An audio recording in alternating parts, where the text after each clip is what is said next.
Madhava Kunjabihari Jaya Radha Madhava Gopijana Vallabha Girivardhari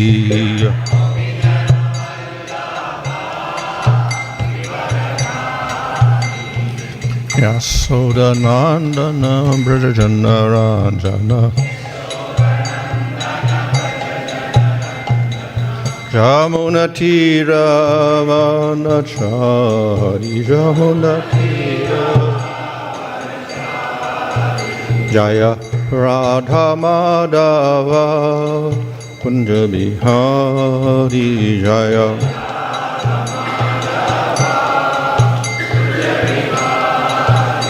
Hare Krishna Krishna Krishna Hare Hare Hare Rama Rama Rama Hare Hare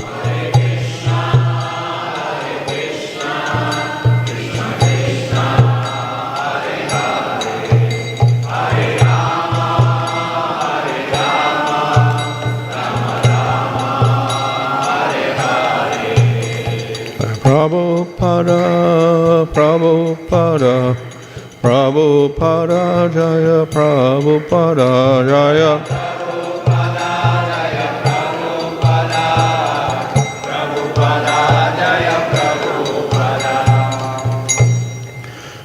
sva-pāda-pallavaṁ smaratām, also this is with AC. Bhaktivedanta Swami Sri Prabhupada ki jai, Nāmaḥ Thakur ki jai. Ram Sagaho Sri Krishna Chaitanya Prabhu Nityananda Sri Advaita Gadadhara Shri Gaura Bhakta Vrinda ki jai. Shri Sri Radha Krishna Gopa Govida Shyama Kunda Radha Giri Govardhan ki jai. Shri Vrindavan Dham ki jai. Navadha Dham ki jai. Agāt Jamuna Tulsi Bhakti Devi ki jai. Ananda Koti Vaishnava Vrinda ki jai. Samaveta Bhakta Vrinda ki jai. Go Premanandi. All glory to some of the devotees, all glory to some of the devotees, all glory to some of the devotees, all glory to Shri Guru and Shri Guru, all glory to Srila Prabhupada. Om Namo Bhagavate Vasudevaya. Om Namo Bhagavate Vasudevaya. Om Namo Bhagavate Vasudevaya. Namo Om Vishnu Padaya Krishna Vishnu Bhutale Shrimate Bhaktivedanta Swami Nityanamane Namaste Saraswati Deve Gauravani Prachadane Nirvachesha Shunyavadi Paschatyaresha Dharanek Sri Krishna Chaitanya Prabhu Nityananda Sri Advaita Gadadhara Shivasandi Gaur Bhakta Vrinda Hare Krishna Krishna Krishna Hare Hare Hare Rama Rama Rama Hare Hare. Reading from Srimad Bhagavatam Canto 9 Chapter 11 Verse 19. Smaratāṁ hṛdi vinyasya viddhaṁ daṇḍaka-kaṇṭakaiḥ sva-pāda-pallavam rāma ātma-jyotir agāt tataḥ.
Smaratāṁ, of persons who always think of him,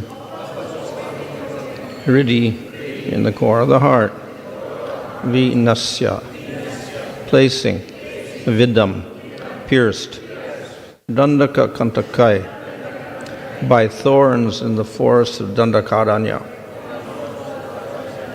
sva-pāda-pallavam, petals of his lotus feet, Rāma, Lord Rāmacandra, ātma-jyotir, the rays of his bodily luster, agāt, entered, tataḥ, beyond the brahmajyoti.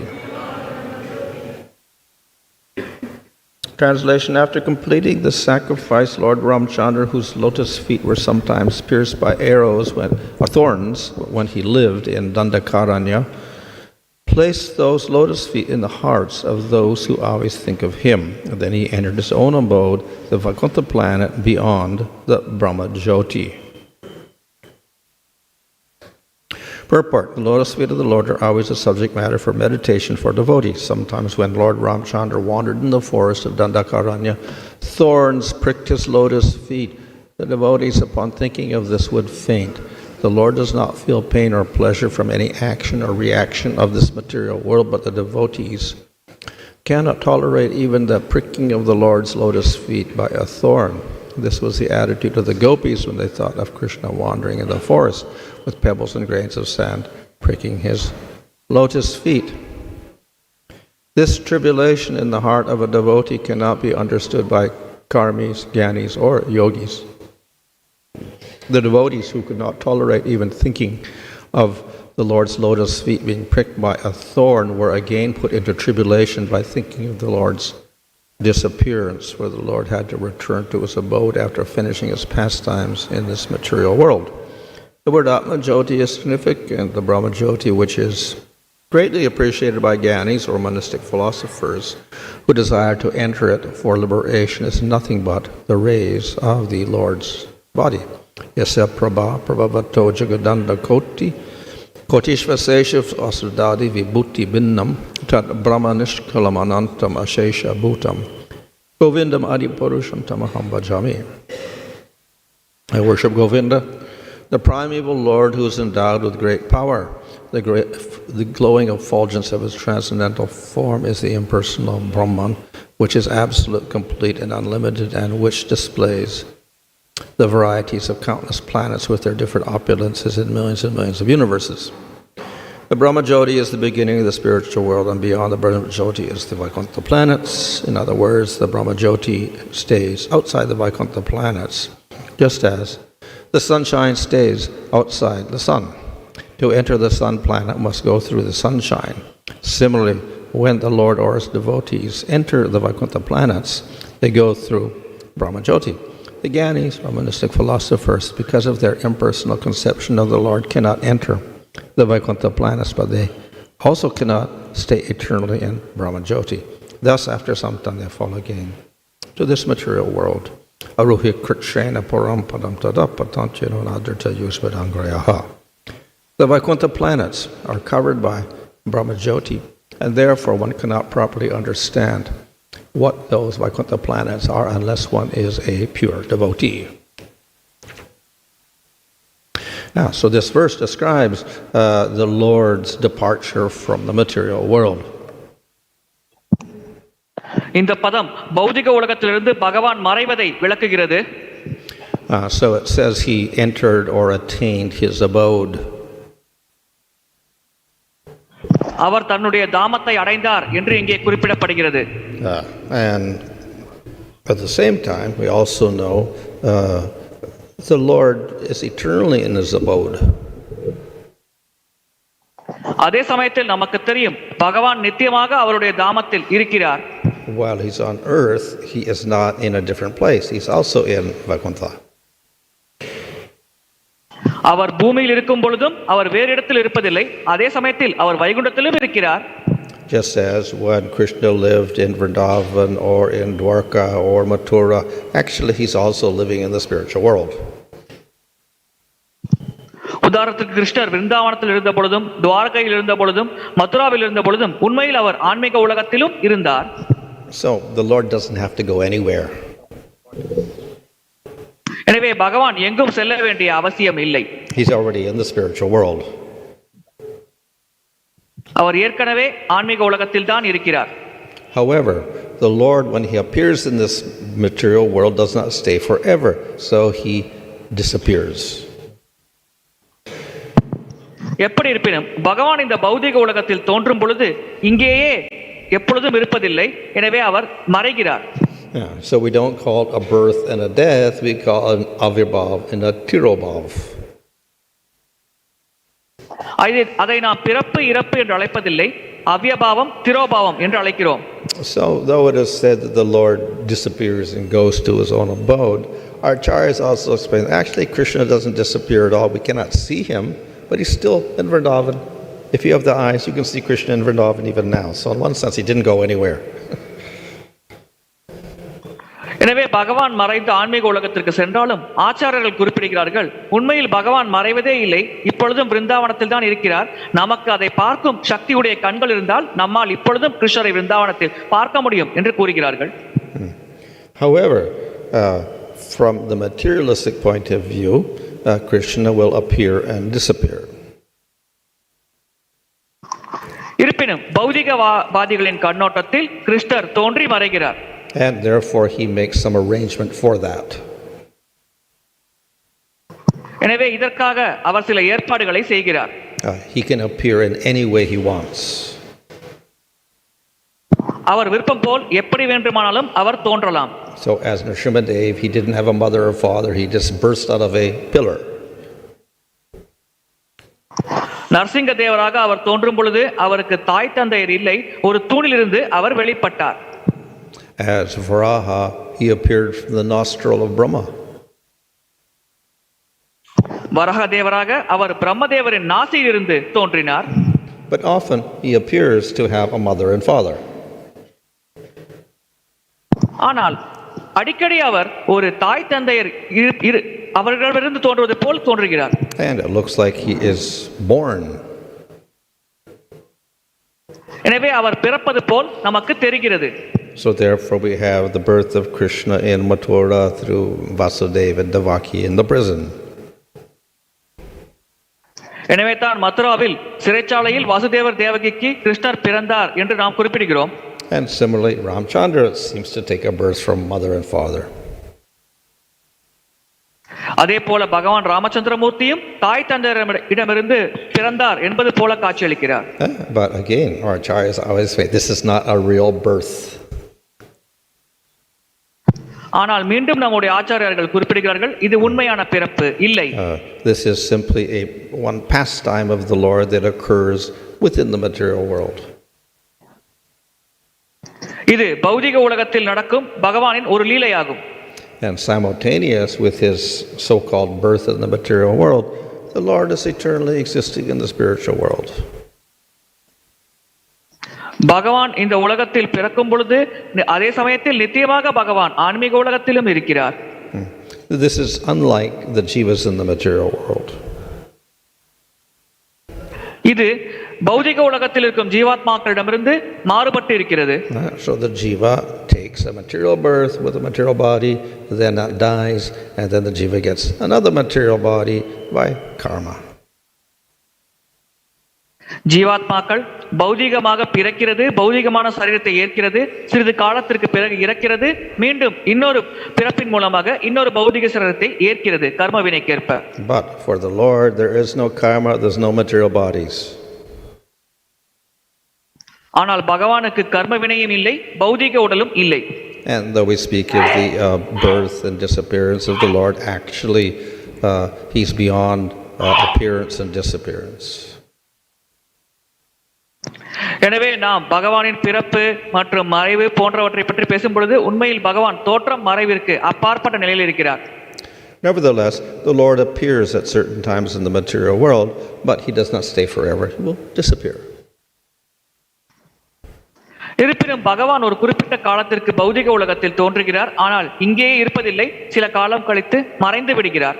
In the case of Krishna, he stayed for 125 years. கிருஷ்ணரை பொறுத்தவரையில் அவர் இந்த பௌதிக உலகத்தில் 125 ஆண்டுகள் இருந்தார். Then he disappeared. அதற்கு பிறகு அவர் மறைந்தார்.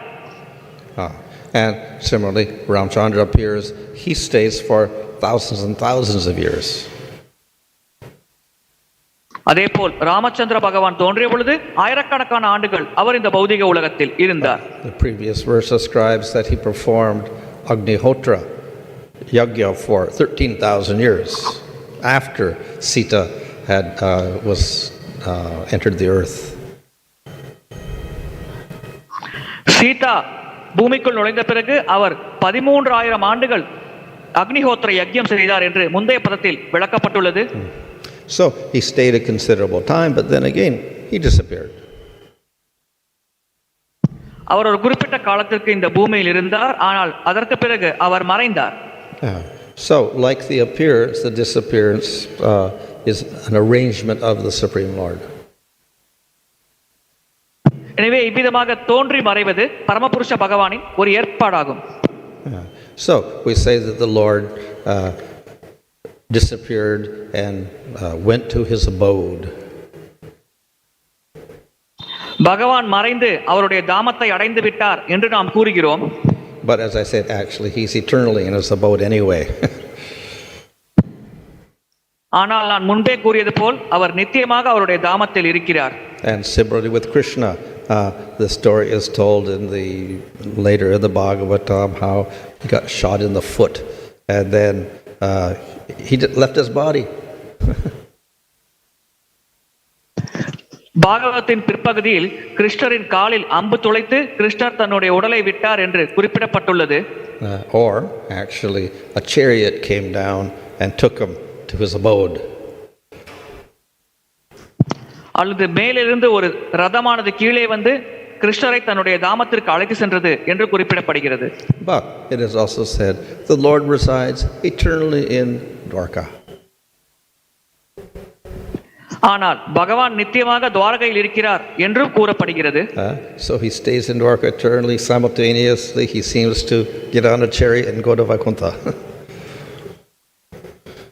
அவர் துவாரகையில் நித்தியமாக இருக்கும் பொழுது அதே சமயத்தில் அவர் ரதத்தில் ஏறி வைகுண்டத்திற்கும் செல்கிறார். So this is not unusual because the Lord can expand his form into many and he can appear or disappear as he pleases. இது ஒன்றும் அசாதாரணமான செயல் இல்லை. ஏனென்றால் பகவான் தன்னை எத்தனை நபர்களாக விஸ்தரித்துக் கொள்ளலாம், அவர் விருப்பம் போல அவர் தோன்றி மறையலாம். So the Lord makes an arrangement for his disappearance from the earth, but as I said, actually he is eternal. பகவான் இந்த உலகத்திலிருந்து மறைவதற்கு ஏற்பாடு செய்கிறார். இருப்பினும் முன்பே கூறப்பட்டுள்ளது போல் அவர் நித்தியமாக இருக்கிறார். So he's eternally in his abode, like Krishna is in Dwarka and Mathura and Vrindavan and Rāma is in Ayodhya. கிருஷ்ணர் துவாரகை, மதுரை, விருந்தாவனம் மற்றும் ராமர் அயோத்தியில் இருக்கும் அதே சமயத்தில் பகவான் நித்தியமாக அவருடைய தாமத்திலும் இருக்கிறார். But he also resides in the heart of the devotees. அதே சமயத்தில் பக்தர்களின் மனதிலும் பகவான் வசிக்கிறார். So the Lord never resides alone. பகவான் எப்பொழுதும் தனித்து வசிப்பதில்லை. So if we say Krishna is in the heart of the devotee, that means Krishna, not only Krishna, but all the cows, and the cowherd boys, and the gopis, everybody's there also. பக்தர்கள் மனதில் கிருஷ்ணர் இருக்கிறார் என்றால் கிருஷ்ணர் மட்டும் அவர்கள் மனதில் இருப்பதில்லை, பசுக்கள், இடையர் சிறுவர்கள், சிறுமிகள் அனைவரும் இருக்கிறார்கள் என்று பொருள்படும். So the Lord manifests himself everywhere, especially for the devotees. பக்தர்களுக்காக பகவான் அனைத்து இடங்களிலும் தன்னை வியாபித்துக் கொள்கிறார். And there's no end to his manifestations. இவ்விதமாக அவர் வெளிப்படுத்துவதற்கு எந்த விதமான எல்லையும் இல்லை. And even if the Lord is not present on earth by devotion, then the Lord can appear in the heart of the devotee. பகவான் இந்த உலகத்தில் இல்லாவிட்டாலும் பக்தியின் மூலமாக பக்தரின் மனதில் பகவான் தோன்றலாம். But simultaneously he's in the spiritual world. அதே சமயத்தில் அவர் ஆன்மீக உலகத்திலும் இருப்பார். And he's also in Vrindavan on earth. அதே சமயத்தில் அவர் பூமியில் இருக்கும் விருந்தாவனத்திலும் இருப்பார். So the Lord's form is unlimited. It can appear anywhere he chooses. பகவான் எண்ணிலடங்காத வடிவங்களை கொண்டிருக்கிறார். எனவே அவர் தேர்ந்தெடுக்கும் இடத்தில் அவர் விருப்பம் போல தோன்றலாம். But of all places, he is attracted to wherever the devotee is singing his glories. ஆனால் இந்த அனைத்து இடங்களை காட்டிலும் எங்கெல்லாம் பகவானின் பக்தர்கள் அவருடைய புகழை பாடுகிறார்களோ அந்த இடத்தில் பகவான் அதிகமாக கவர்ச்சி அடைகிறார். So through many devotees, the Lord appears in all those places. எங்கெல்லாம் பக்தர்கள் அதிகமாக இருக்கிறார்களோ அந்த அனைத்து இடங்களிலும் பகவான் தோன்றுகிறார். Another appearance of the Lord, of course, is the deity form. பகவானின் இன்னொரு தோற்ற வடிவமானது விக்கிரக வடிவமாகும். So through the Pratishtha ceremony, one calls the Lord into that form.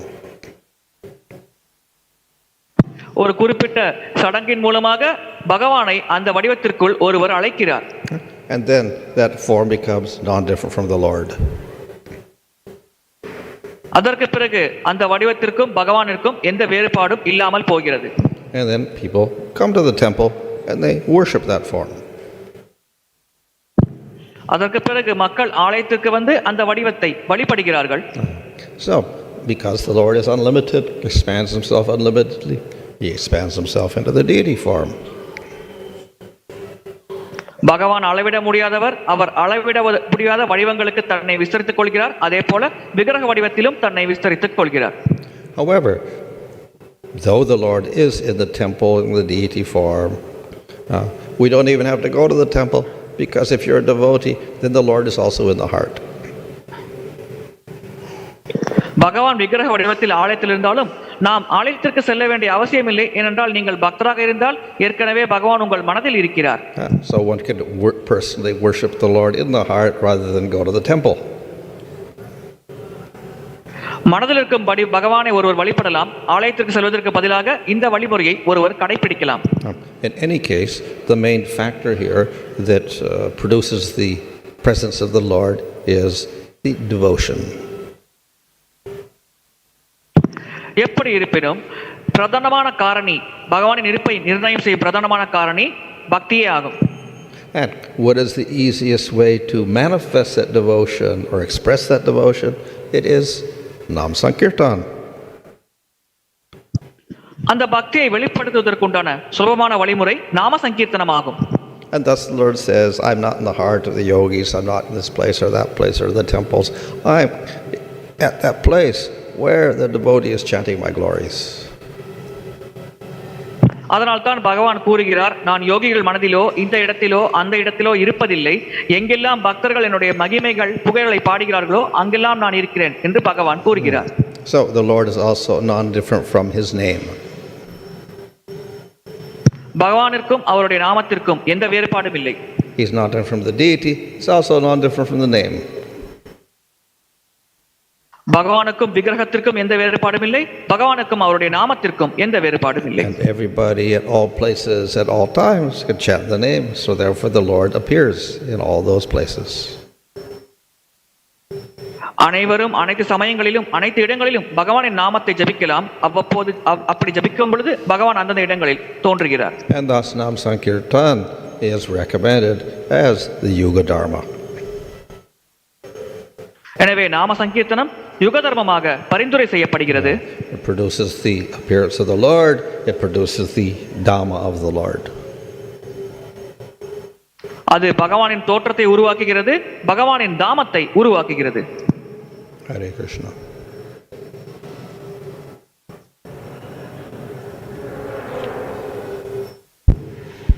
Hare Krishna Maharaj. Maharaj, Nama Sankirtan means where devotees will in a responsive fashion they will chant holy name along with instruments, clapping and all. But we do japa also, specific rounds. Can you say something about it, Maharaj? Japa also we do. Nama Sankirtan. Chaitanya Mahaprabhu said Nam Sankirtan, but we do japa also, specific rounds to a person. So So what's the question? Specific rounds, 16 rounds we will do. Yeah. So like Sankirtan means where we will chant along with the devotees, but we see devotees chanting Okay. individually also sometimes. நாம சங்கீர்த்தனம் என்றால் பக்தர்களோடு இசை வாத்தியங்களோடு பாடல்கள் பாடுவது. ஆனால் நாம் குறிப்பிட்ட 16 சுற்றுக்கள் ஹரே கிருஷ்ண மகாமந்திர ஜபத்தில் ஈடுபடுகிறோமே, இதை பற்றி நீங்கள் சற்று விளக்கம் தர முடியுமா? So when we chant the name as japa, it is also a type of kirtan. It's included in kirtan. பகவானின் நாமத்தை ஜபமாக நாம் செய்யும் பொழுதும் அதுவும் கீர்த்தனமாகத்தான் கருதப்படுகிறது. The important factor there also is its nama. அங்கிருக்கும் முக்கியமான காரணி நாமமே ஆகும். It is just the name, nothing else. அது பகவானின் நாமத்தை தவிர வேறு எதுவும் இல்லை. Usually when we think of japa, it's japa of mantras. வழக்கமாக நாம் ஜபத்தை பற்றி சிந்திக்கும் பொழுது அது மந்திர ஜபத்தை பற்றி குறிக்கும். So you take diksha, and the diksha guru gives you a mantra, and then you start chanting that mantra on your mala. நாம் தீட்சை குருவிடமிருந்து தீட்சை பெறுகிறோம். அப்பொழுது அந்த குரு நமக்கு ஒரு மந்திரத்தை தருகிறார். அந்த மந்திரத்தை நாம் ஜபமாலையில் ஜபிக்கிறோம். But that mantra is also different from nama. ஆனால் அந்த மந்திரம் நாமத்திலிருந்து வேறுபட்டது. Contains the name, but the grammatical formation is different. அதில் நாமம் இருக்கிறது, ஆனால் இலக்கண ரீதியான வடிவமைப்பு மாறுபடுகிறது. So we have mantras like Om Namo Narayanaya, Om Namo Vasudevaya, etc. Those are mantras. எனவே நாம் ஓம் நமோ நாராயணாய, ஓம் நமோ வாசுதேவாய போன்ற மந்திரங்களை கூறுகிறோம். And to be effective, you have to get it from Guru through diksha. அது சக்தி வாய்ந்ததாக இருக்க வேண்டும் என்றால் அதை நாம் தீட்சை முறை மூலமாக ஒரு குருவிடமிருந்து பெற வேண்டும். And of course it's non-different from the Lord also, so very powerful. அதற்கும் பகவானுக்கும் வேறுபாடு இல்லாத காரணத்தினால் அது மிக மிக சக்தி வாய்ந்தது. But if we just say Narayana, Vasudeva, that is nama. ஆனால் நாராயணா வாசுதேவா என்று நாம் கூறினால் அது பகவானின் நாமமே ஆகும். It's more powerful than the mantra.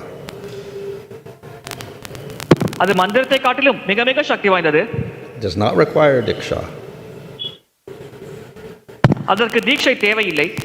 And it's not secret. அது ஒன்றும் ரகசியமானது இல்லை. It can be chanted loudly. அதை நாம் உரத்த குரலில் ஜபிக்கலாம். Even if chanted accidentally, as in the case of Ajamil, it has great effect. தற்செயலாக அஜாமிலனை போல உச்சரிக்கப்பட்டாலும் அதற்கு மிக பெரும் சக்தியானது இருக்கிறது, பலன் கிடைக்கும். So chanting the names of the Lord is more powerful than chanting their mantras. பகவானின் மந்திரங்களை ஜபிப்பதை காட்டிலும் பகவானின் நாமத்தை ஜபிப்பதற்கு அதிகமான சக்தி உள்ளது. And you can chant it loudly in kirtan and with music, etc., or you can chant it for yourself softly. Either way, and it has effect. அதை நாம் கீர்த்தனம் மூலமாக இசை வாத்தியங்களோடு உரத்த குரலில் ஜபிக்கலாம், அல்லது மனத்திற்குள்ளே மெதுவாக ஜபித்துக் கொள்ளலாம். இரண்டிற்கும் பலன் கிடைக்கும். Hare Krishna Maharaj. So Krishna will be there in Bhoma Vrindavan and spiritual world also. He can expand. How to understand about the Gopas like Madhumangal, Subala, when they comes to Bhoma Vrindavan, they still also exist in spiritual world? கிருஷ்ணர் ஆன்மீக உலகத்திலும் இருக்கிறார், பௌம விருந்தாவனத்திலும் தோன்றுகிறார். ஒரே சமயத்தில் இரண்டு இடத்திலும் இருக்கிறார். அப்படி இருக்கையில் கோபர்கள் போன்றவர்கள் அவர்களும் ஆன்மீக உலகத்திலும் இருக்கிறார்கள், பௌதிக உலகத்தில் பௌம விருந்தாவனத்தில் இருக்கிறார்களா? அதை பற்றி நாம் எப்படி புரிந்து கொள்வது? It would be very strange if the Lord left the spiritual world and everybody was there but Krishna wasn't there. பகவான் ஆன்மீக உலகத்தை விட்டு வெளியேறுவது மிகவும் ஆச்சரியப்படக்கூடிய விஷயமாகும். அங்கே அனைவரும் இருந்தார்கள், ஆனால் கிருஷ்ணர் இல்லை. The thing is that Krishna is always appearing somewhere in some universe in the material world. இதற்கான ஒரு காரணம், கிருஷ்ணர் எப்பொழுதும் பௌதிக உலகத்தில் ஏதோ ஒரு பிரபஞ்சத்தில் தோன்றிக் கொண்டே இருக்கிறார். But he never comes alone. ஆனால் எப்பொழுதும் அவர் தனியாக இங்கு வருவதில்லை. So his associates are with him. அவருடைய சகாக்கள் எப்பொழுதும் அவருடனே இருக்கிறார்கள். But simultaneously, Lord is in the spiritual world, associates are also there. ஆனால் அதே சமயத்தில் பகவானும் அவருடைய சகாக்களும் ஆன்மீக உலகத்திலும் இருக்கிறார்கள். So not only the Lord expands, the Dhamma expands, the associates expand, everybody expands with the Lord unlimitedly. பகவான் மட்டும் அளவிட முடியாமல் விஸ்தரித்துக் கொள்ளவில்லை. அவருடைய தாமம், அவருடைய சகாக்கள் அனைவருமே அளவிட முடியாத விஸ்தரங்களை கொண்டிருக்கிறார்கள்.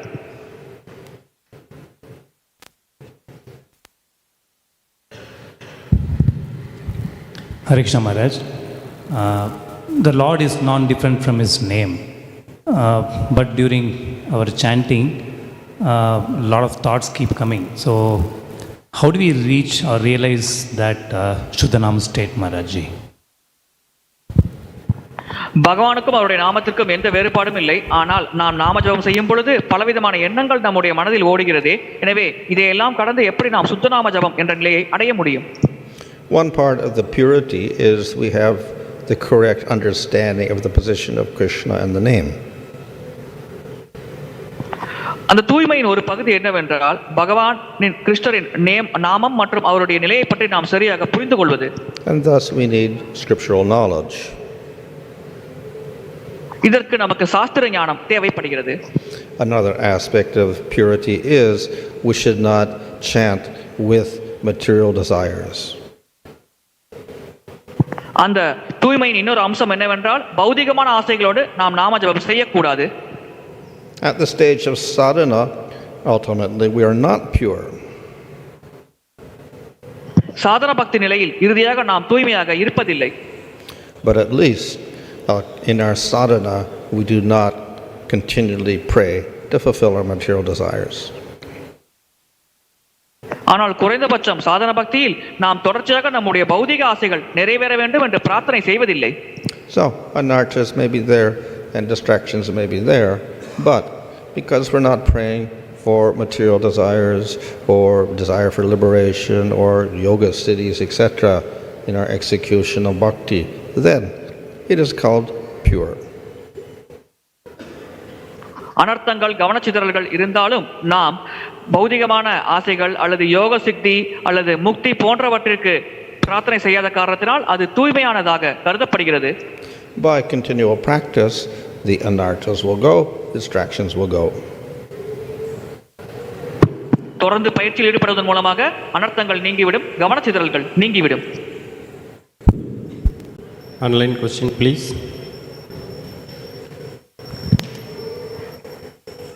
Hare Krishna, there are no online questions, Maharaj. Thank you for the wonderful class.